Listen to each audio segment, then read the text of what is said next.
I think I work for them. You know what I'm saying? Like I think I work for them. It's like when you see the birds flying in the V, they do that because the wind does something that makes it easier for the birds behind it, but that bird in front is doing the hardest work. He's the leader. That makes sense? Yeah. So I think I need to be working hard to help the team to make it easier for them.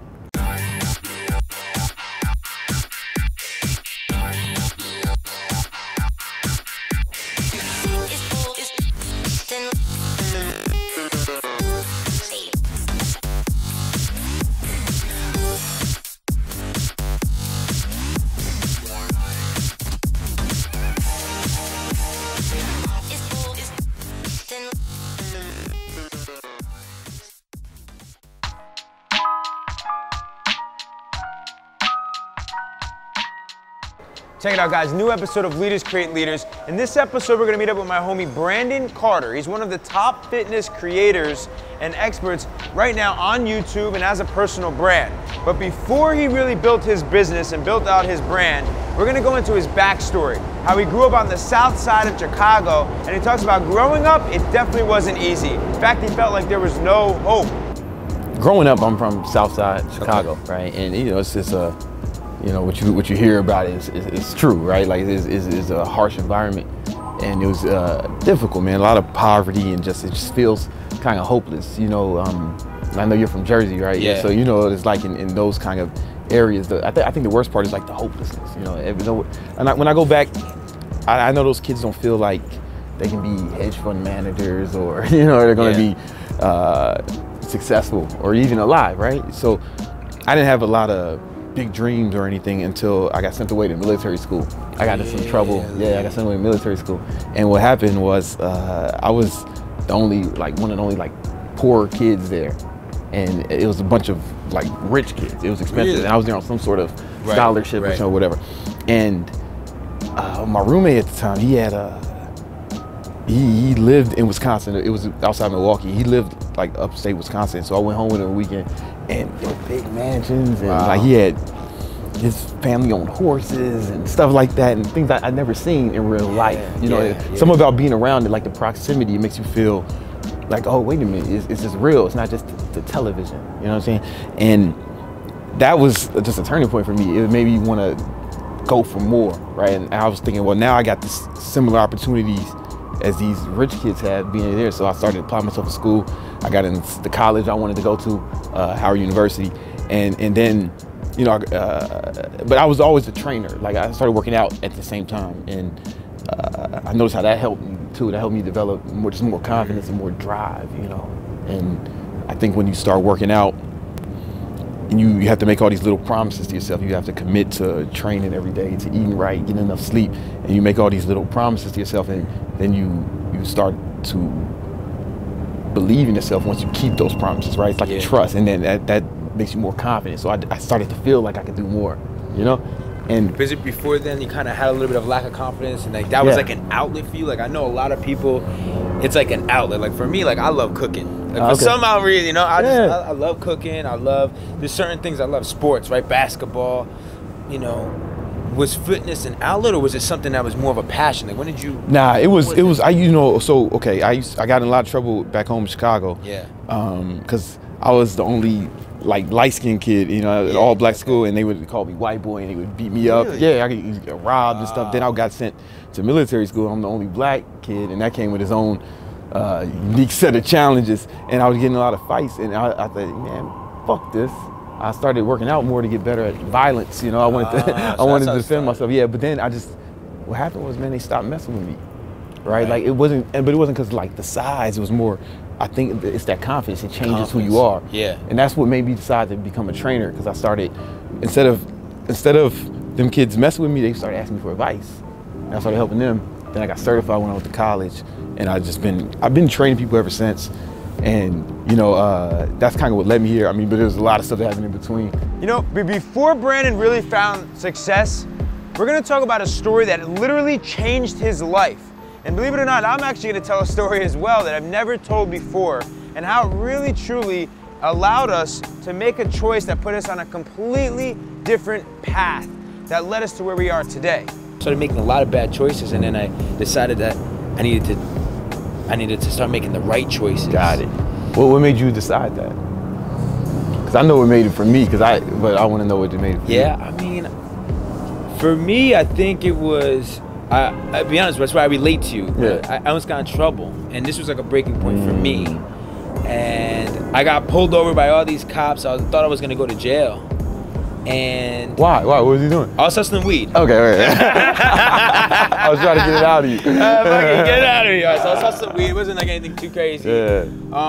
But you know, you could get in trouble with that shit. You know what I mean? And I used to drive home from high school, and one of the kids' moms, she was in an apartment, ground floor, and that was a normal thing for me every single day. Just go and give her her 20, and it was like no big deal. And one day, all these cops pull up all around me, woo, woo, woo, and I'm like, this is it. I'm about to get arrested. I'm gonna disappoint my family. I'm gonna disappoint all these students. I'm gonna be that failure. I'm gonna be that example.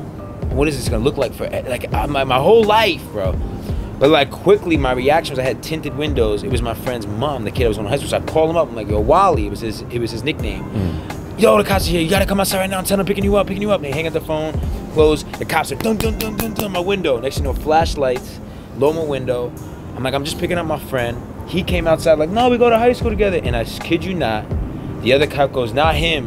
And right in front of me, somebody was committing grand theft auto. Oh. And I saw them arrest this kid in front of me, in the car in front of me. And to me, that was like God. It's a sign. A guardian angel. I always felt like it was like a guardian angel saying to me, like, is that what you want in your life? Like, this is you have one shot. Right there. That was it. That was my one chance. And from that moment forward, I said, I'm never gonna do anything like this ever again. I'm gonna start channeling my hustle mentality to business. Yeah. And I wanna I wanna level up.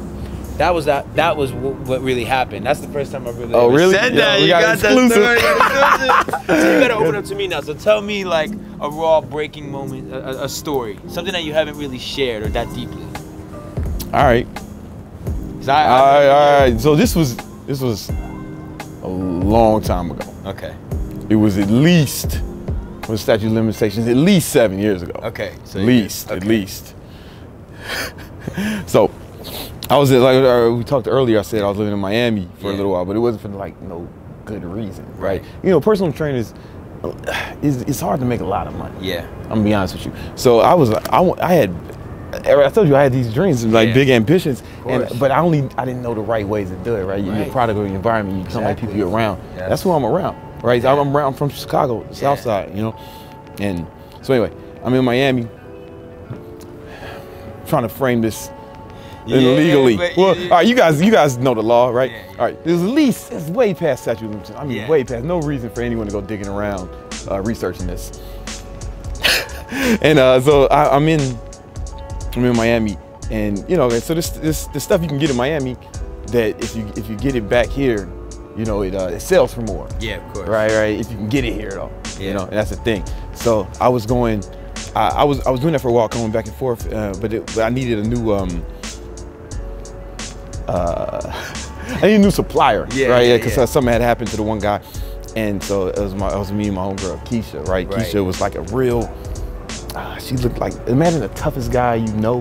Imagine what he looks like, and imagine him being a girl, right? That's Keisha, and that was my homegirl, and she introduced me to this dude. No, that's not a real name, but that's just And then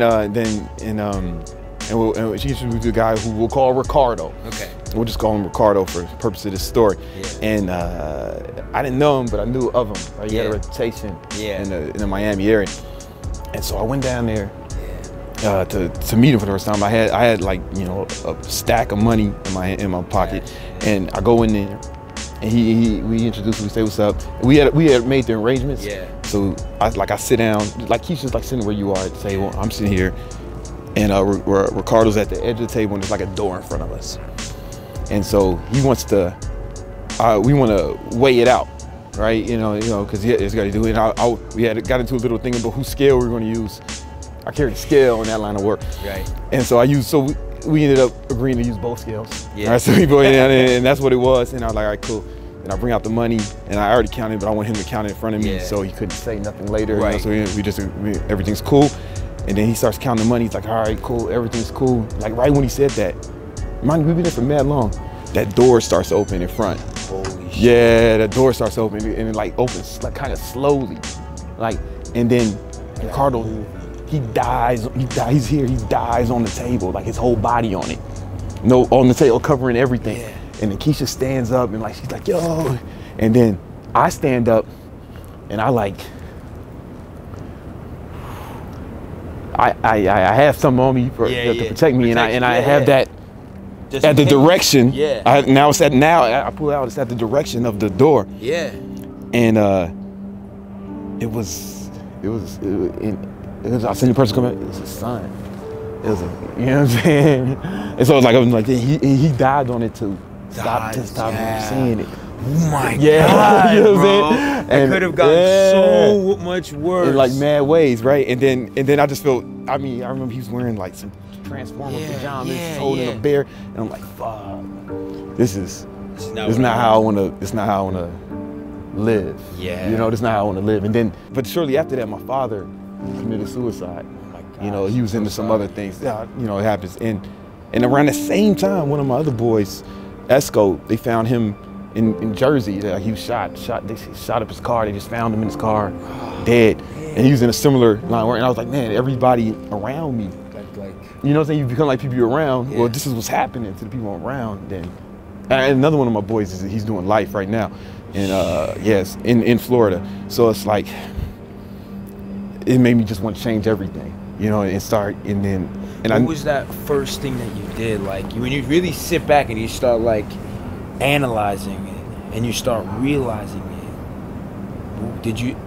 I don't think I said that on a video before. I swear I've never said that. I've never said that part of the video either. So that's why I said we're even. But that's real life. Yeah. You know, I think that's real life. You know, we it's something that we have to own, right? Like I found as we talk about owning it, right? Like we own it, right? Like we did that. It is what it is. We had to get through that. We wish that nobody else ever has to go through something like that. But maybe somebody is watching that is going through that right now. It's like somebody's got to talk. Somebody got to let them know that there's hope. You know, for real. Because like I talked earlier about being hopeless. Like when you're in those situations, like I don't know. I mean, as much as you hear it in the rap songs and everything, people who are really doing that would rather not be. Right. You know what I'm saying? And but they don't see another way or know another way. And so hopefully, like these stories like this will let them know, hey man, you know, there's another avenue. So we're gonna get into how Brandon truly found his passion for fitness. You know, what this really meant for him and really how it became, you know, really his hustle, because it started off as him just being a personal trainer, and then he realized how it can truly impact people's lives. And at that point, he was like, okay, it's time to go all in.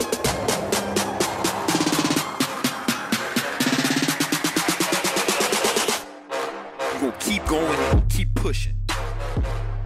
I don't know how you make a lot of money as a one-on-one training people one-on-one. Right. You can't scale it, and it's just different. It's just different. I don't know. You can make it like a nice middle class life, but I still had these ambitions, you know. And I read 4-Hour Work Week. Yeah, really? No bullshit. I read and because I've always been reading a lot. I try to library. Yeah, I have a huge one at home, and then I don't know if you saw the smaller one in my office, but. Yeah, I've been reading at least two books a week for like the last 10 years. That's so amazing. Yeah, I don't know. I read, so I read 4-Hour Work, and I was like, hey man, this might be fucking plausible, right? Yeah. Like it might be plausible, right? And that's when I started YouTube. Okay, that's not when I started YouTube channel. I got 2 jobs. I worked for my boys' moving company I told you about earlier, and then I worked for. I got a job working security at the Prada store. Right. Man, I was the worst. So much stuff got stolen, and I wasn't because I was just incompetent. Oh. Like I wasn't trained to do it. I just kind of like talked my way into the job. Okay. And once I opened the door for a lady, she walked out with a $5,000 purse. Oh man, my fault. And so that. I was doing that and training people, right? Because I wanted to hustle up. I had a plan to hustle up $5,000. Yeah. Right. To start my supplement company, and so I had a background in personal training, nutritionist. I've been certified since I was a teenager. So I knew what I wanted in it, and the lab kind of helped me put together the right product. And and I needed $5 grand first. You know, it might have been a little bit more than that, and it's probably a lot more now. But that's what I needed for the minimum order, and I got that, and I was like, damn, all right, now I got all these boxes in my living room. You know, how do I sell them? How do I sell it? Yeah. I started a YouTube channel.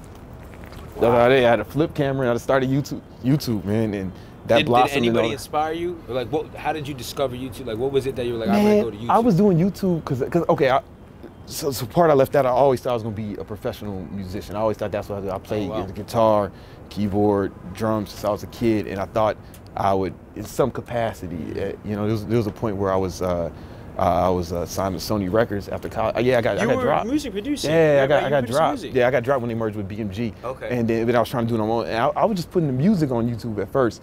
Then I said, let me put some of these videos. People always ask me and see what happens. Yeah. And that was to sell the. And then I learned how to get my shit.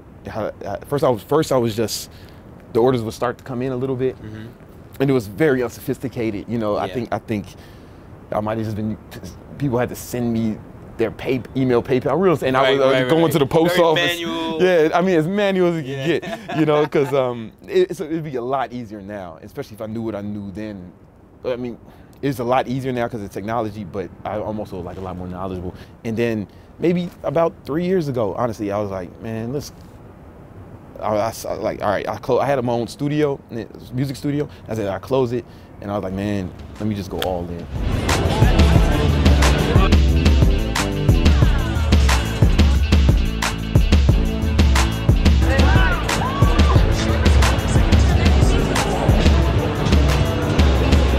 So what is like a piece of advice you would give to those out right now that are trying? Because I think a lot of entrepreneurs I meet are trying to do too much. They're spreading themselves thin, right? They're like trying to like, and I believe in diversification, but I think I believe in diversification when you're starting to you have money to diversify. Yeah. You know what I'm saying? Yeah. A lot of people are trying to diversify before they even have the money. Yeah. You know, they're trying to like, let me test this out, let me do a little bit of this, a little bit of that, and see kind of what sticks, and then they never end up getting anywhere. You know, I think people do that sometimes, and I've been guilty of it too. It's because the idea, especially because we like to start things. Yeah. You know what I'm saying? Fun to start, but the boring part is the maintenance. Or actually building it, you know, the process, and it's boring. So what I would say, especially for the younger kids, I think what I noticed, I try to hire like kids younger than me. One, because they have a different outlook, and they're actually the target market. Yeah. Right. So I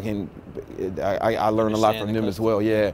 And it's being comfortable with being bored, man. Like a lot of people can't sit still and edit a video or do something boring. Like most of my day, even if you follow me on Snapchat or whatever, it looks like I'm fun. You know, I got girls, models, and you know, you think it's just we just fly. I just got back from London. You know, all this stuff. You know, for a conference, but that's 20% of it. It's really boring. You know, me in front of me looking at data and shit. You know, writing copy, building sales funnels, like boring shit. You know. And I think they see I think this happens every time I get a new employee or intern. I notice they get this. Wait a minute, man! I thought we was gonna be on fucking planes with the models, and I mean it's our fault. Like me and you, like people, if they look, they probably see the cool shit, you know, and because that's. I mean, you don't want to do a post of me writing sales copy. That's gonna be boring. How do I even, you know, like it's not entertaining. It's not worth posting. So, but I would say to these kids to get comfortable doing boring. That way, that will stop them, because a lot of them are just chasing the new shiny thing because it's exciting. They get that dopamine rush and they can't. Let me ask you a question. Are you sacrificing your health for your business? We're gonna talk about this with Brandon, you know, really, because as an entrepreneur, I can relate, you know, all those sleepless nights, you know, not sleeping right, not eating healthy, not really taking care of myself. You know, we tend to do that as entrepreneurs. And with Brandon, we're gonna get into, you know, his tips for us to really truly have that balance and make sure that we're not sacrificing our health, because without it, we really can't work at peak performance. So we're gonna get into what are Brandon's daily habits? What are his routines? What are some of the tips that we can start implementing into our lives for us to have that healthy lifestyle that I think is honestly, genuinely going to impact you as an entrepreneur and your business? You know, man, the day gets, things happen, people calls, meetings, you know, especially entrepreneurs, you know, like things can, you know, they can get away from you. So, but if you knock it out in the morning, then it's like, all right, cool, that's done. And you create a habit, right? Yeah. You create that habit every morning. And I think a lot of entrepreneurs ask me that, like, what are your habits? So what are your habits? Okay, I actually like working out in the afternoon. I like working out in the afternoon because for whatever reason, I like, because it could be, there's more people there, and you know, I go with some of my friends, so that's cool. That can be motivating too, like the partners, that's another motivation. But if I would, that's only because I can fit it in my schedule. It fits around my lifestyle, my business, right? But if this wasn't my business, I would do it in the morning, certainly. So, but some of my habits are read every day, try at least an hour. How do you stop the noise? Like, just put the phone down and like, you must really... Noise canceling headphones, no bullshit. And I listen to static. Like I have a white noise app or something, listen to white noise. Like I literally stop the noise and just block it out, noise canceling headphones. And the phone, okay, this is another habit. When I go to sleep, I put my phone on airplane mode. But I have two phones, I put them both on airplane mode. And they don't turn on until noon. Right, so that way I can get a lot of, I block out the morning. Yeah, I block out the morning for like the boring work we talked about. And then afternoon I can do cool stuff like you, but if I get my most important, so that's another, I put all my most important stuff in the morning with no distractions, and I can get a lot done in that, like I read there's a book called Deep Work. It talks really about. It gets that flow state. Yeah, 'cause otherwise, you know, man, people are gonna be, you know, and that's cool. Almost everything can wait till the afternoon, and if it's a real emergency like life or death, you should probably call the police instead of me. Like, I probably can't help you, you know what I'm saying? Like, so guys, I hope you took a ton from this episode. Brandon is a real fucking badass, and he's really overcome a lot. You know, we all have a story. We all come from rough places. We've all done things that, you know, sometimes were bad choices, but it's about what you choose to do today.